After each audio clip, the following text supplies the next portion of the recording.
Halo semuanya, hari ini masih kita lanjut lagi ya. Kali ini kita akan bahas yaitu tentang soal elektrolit dan non-elektrolit. Oke, memang sih iya benar.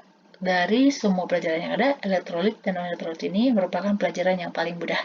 Oke, jadi cepat gitu mengertinya. Konsepnya juga dapat kayak gitu. Tapi di sini banyak tipe soalnya, makanya saya banyak buat latihan soal supaya teman-teman semuanya kalau mengerjakan latihan soalnya teman-teman bisa kayak gitu. Oke, jadi ingat belajarnya yaitu dengan belajar konsep, jangan menghafal. Oke. Nah, sekarang kita lanjut nih. Daya hasil uji daya hantar listrik beberapa ini limbah.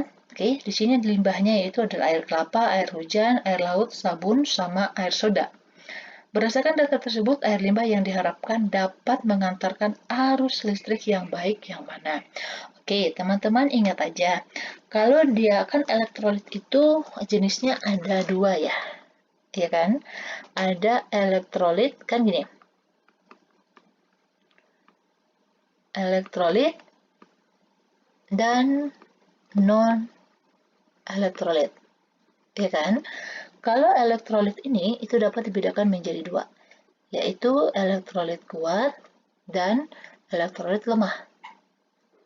Kalau ini berarti, oke, kalau kita kan bisa identifikasi yaitu dengan menggunakan nyala lampu dan gelembung gasnya. Kalau yang ini sama-sama nggak ada. Nyala lampunya ini mati. Oke, sedangkan kalau gelembung gasnya itu nggak ada sama sekali. Oke, sedangkan kalau ini, kalau kita lihat dari nyala lampunya, ini sangat terang. Oke, kalau ini dia bisa redup nyala lampunya. Terus kalau ini, kalau kita lihat dari gelembung gasnya, ini gelembung gasnya banyak.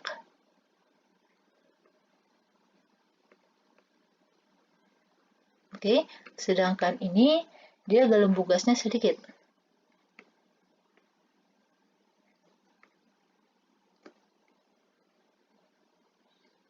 Oke, atau bisa aja kalau yang lemah ya, ini lampunya itu bisa mati, gelembungnya yang sedikit. Atau gelembungnya nggak ada, lampunya nyala tapi redup, kayak gitu. Oke, sekarang kita cek katanya yang memiliki daya arus listrik yang paling baik. Oke, ini kalau kita lihat dari derajat disosiasi, yang nilai alfa ini kan kalau derajat disosiasi itu ya, itu adalah berapa persen senyawa itu yang mengion, ya kan? Karena kita ingat nih teman-teman ingat bahwa arus listrik itu terjadi karena ada elektronnya yang mengalir. Oke, kalau elektrolit kuat, dia kan nilai alfanya itu 1. Kalau ini nilai alfanya itu adalah dari 0 mendekati 1 gitu. Jadi, nih, itu nilai alfanya. Sedangkan kalau yang non-elektrolit itu nilai alfanya sama dengan 0. Oke, berarti yang memiliki daya hantar paling bagus adalah yang nilainya 1. Terbukti bahwa dia elektrolit kuat. Dan ini juga bisa kelihatan nyala lampunya terang, gelembung gasnya banyak. Oke, ini juga terang, ini banyak. Berarti yang benar adalah air laut dan air soda.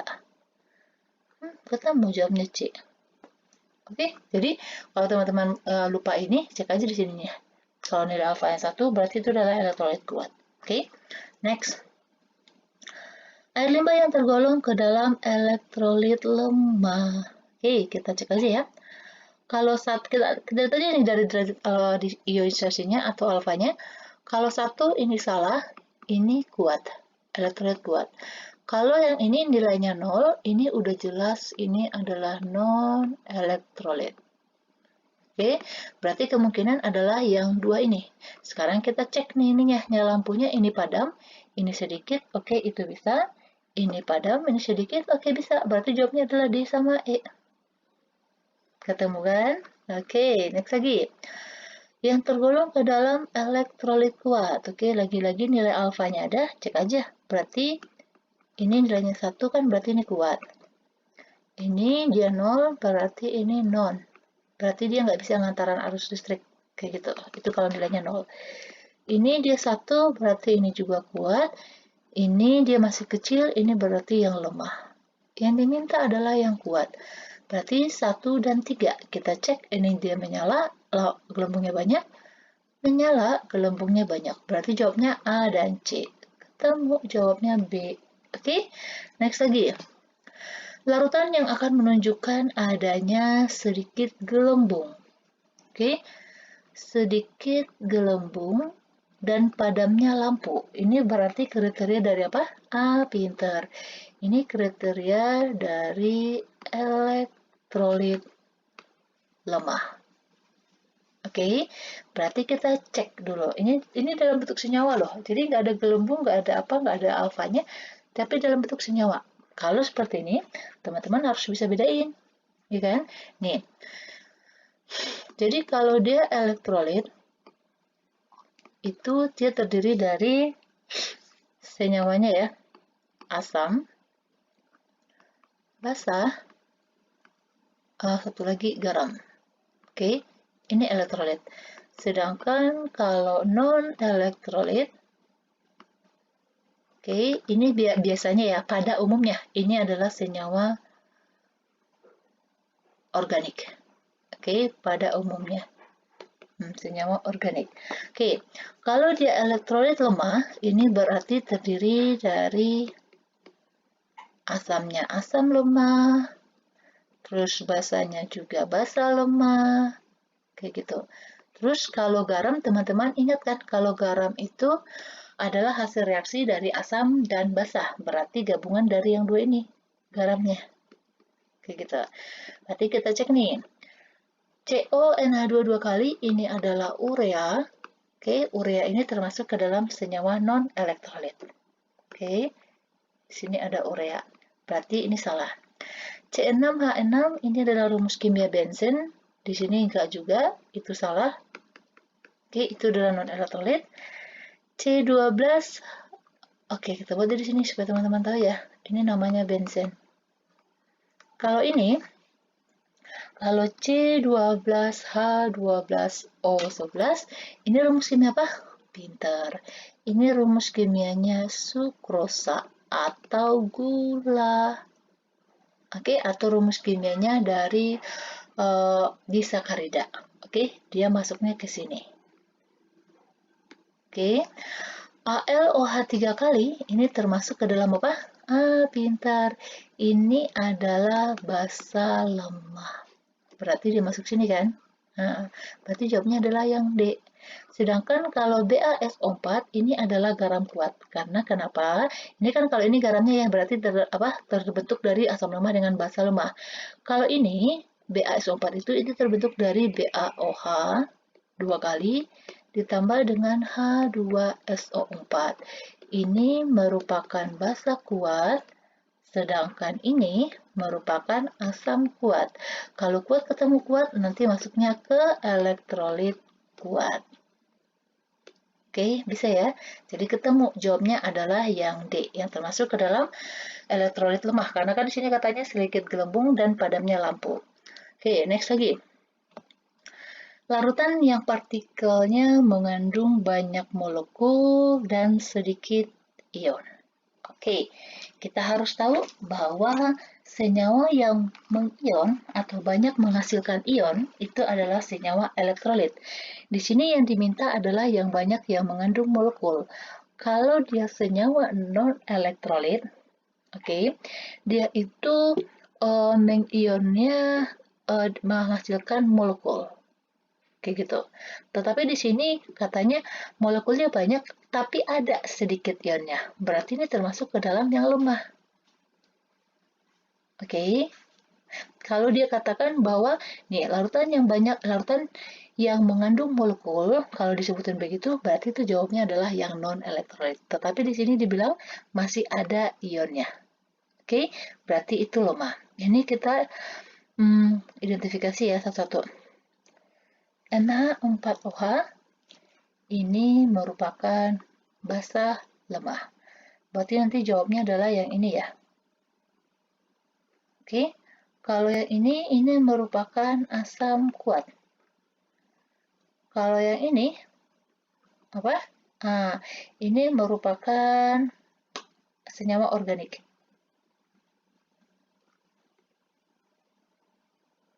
Oke, berarti bukan. Ini juga senyawa organik. Ini tadi urea. Kan berarti bukan. Ini juga senyawa organik. Tahu nggak ini rumus kimia apa? Ini rumus kimia dari alkohol. Oke, berarti udah ketemu jawabnya adalah yang A. Karena yang diminta adalah banyak molekul dan sedikit ion. Berarti dia terionisasinya sebagian. Oke, next lagi. Senyawa berikut yang hanya, ini benar. Jadi kalau yang diminta yang hanya menghasilkan molekul, oke, berarti nggak ada ion sama sekali. Nih, hanya berupa molekul. Berarti ini adalah apa? Pintar. Ini adalah senyawa non-elektrolit. Oke, tapi kalau misalnya di soal dikasih tahu partikelnya apa, bahwa semua senyawanya itu mengion, berarti itu adalah elektrolit kuat. Kalau seperti soal sebelumnya, jadi molekulnya banyak, ionnya sedikit, itu berarti elektrolit lemah. Kalau seperti ini, partikelnya hanya berupa molekul, berarti ini non-elektrolit. Oke, kita identifikasi ya. Kalau yang A, ini KBr, ini berasal dari KOH dan HBr. Ini sama-sama kuat. Ini nanti akan masuk ke dalam elektrolit kuat. Oke, ini adalah garam ya. Karena kan garam itu terbentuk dari basa dan asam. Oke. Kalau yang B, ini jawabnya yang B ya. Karena ini adalah amonia. Bukan amonia. Ini adalah urea. Ini senyawa organik. Oke, senyawa organik berarti masuk ke non-elektrolit. Kita cek yang berarti B jawabnya ya, kita nggak usah itu, yang C aja. Jadi kalau partikel yang urea ini, itu kalau diionkan atau misalnya dilarutkan, dia dalam bentuk molekul semuanya, jadi nggak dalam bentuk ion, kayak gitu. Sedangkan kalau amonium, ini ya, amonium sulfat, ini terbentuknya dari apa? Ini terbentuknya dari basa NH4OH, dan ini asamnya adalah H2SO4. Jadi ini bisa jadi dia di antara asam kuat sama, dia bisa jadi elektrolit kuat atau elektrolit lemah. Jadi dia nggak terlalu kuat, nggak terlalu lemah gitu. Jadi dia sedang. Kalau yang D,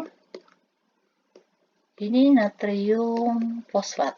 Oke, ini berasal dari nih NaOH dengan ini PO, seperti ini H3PO4. Jadi dari basa kuat dan asam lemah. Oke, dia sama nanti seperti ini.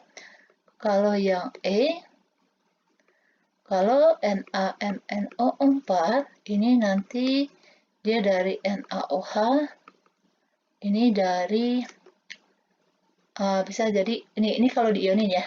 Ini garam nih, senyawa ion. Jadi ini nanti Na plus ditambah MnO4 min. Kalau ini menjadi 3Na plus ditambah PO4 min. Jadi yang nanti yang lebih banyak ionnya itu, ini ada 4, ionnya ini ada 2. Lihat aja nih, jumlahin koefisiennya, koefisien dari ionnya. Kalau ini diionin jadi 2NH4 plus ditambah SO4 2 min. Ini nanti jumlah ionnya 2 tambah 1, 3. Kalau ini ya, kalau diionin ini menjadi K plus tambah Br min. Ini N-nya sama dengan 2. Kayak gitu, oke? Nanti yang paling banyak yang mengion itu adalah ini, yang 4 ini. Oke, berarti udah ketemu ya, jawabnya ini adalah yang B, karena yang diminta adalah yang non-elektrolit. Oke, next lagi. Ini soal yang terakhir ya. Ini dikasih tahu, diberikan gambar percobaan. Oke, perhatikan ini gelembungnya banyak. Oke, ini gelembungnya.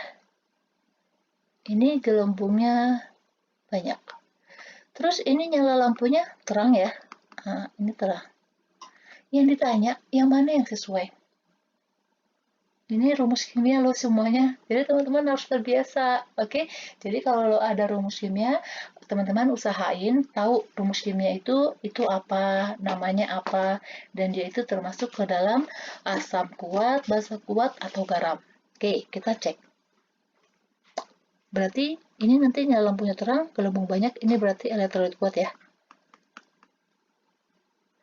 Kalau di elektrolit kuat, berarti nanti berasal dari asam kuat, basanya basa kuat, dan juga garamnya itu nanti hasil reaksi asam dengan basa kuat. Oke, kita cek nih satu-satu. Amonia ini merupakan basa lemah. Berarti bukan dari sini, berarti yang ada amonianya salah. Tapi nggak apa-apa, kita buat dulu nih satu-satu ya. Kalau CO, NH2 dua kali, ini adalah senyawa organik. Berarti bukan ini. Kalau KCl, ini adalah garam. Ini kalau diionin, ini menjadi dari basanya KOH, sedangkan asamnya HCl. Berarti ini benar. Ya kan? Ini benar. Nah, ini salah, ini salah. Kalau NaOH, ini adalah basa kuat. Oke. NH3, ini ada basa NH3, ini salah. Karena dia basa lemah. K2SO4 ini berasal dari basanya KOH, asamnya adalah H2SO4. Oke, KOH ini merupakan basa kuat, ini asam kuat, berarti ini benar. Oke, kalau HNO3 ini termasuk ke dalam asam kuat, berarti ini benar. BaOH dua kali ini merupakan basa kuat, berarti sesuai dong dengan yang kriteria yang ini, ya kan? Berarti ini jawabnya adalah yang C. Oke, kalau HF, nah, ini merupakan asam lemah, berarti salah. H2SO4 tadi asam kuat, benar. Nih, Be, berilium ya. Berilium hidroksida ini merupakan basa lemah, berarti bukan. Oke, NaI itu merupakan garam yang berasal dari asam basa kuat, ya kan? Ini dari NaOH dan Hi. Oke, ini benar. Kalau HBr itu udah basa kuat, asam kuat ya HBr. Ini adalah asam kuat, ini benar. Tetapi ini AlF3 ini merupakan garam yang sama-sama berasal dari asam basa lemah. Oke, ini adalah AlOH 3 kali, sedangkan ini dari HF. Kebukti kan? Bahwa jawabnya adalah yang C. Oke, demikian dulu pembahasan kita. Jangan lupa banyak latihan ya. Dan jangan lupa juga please subscribe dan share. Terima kasih.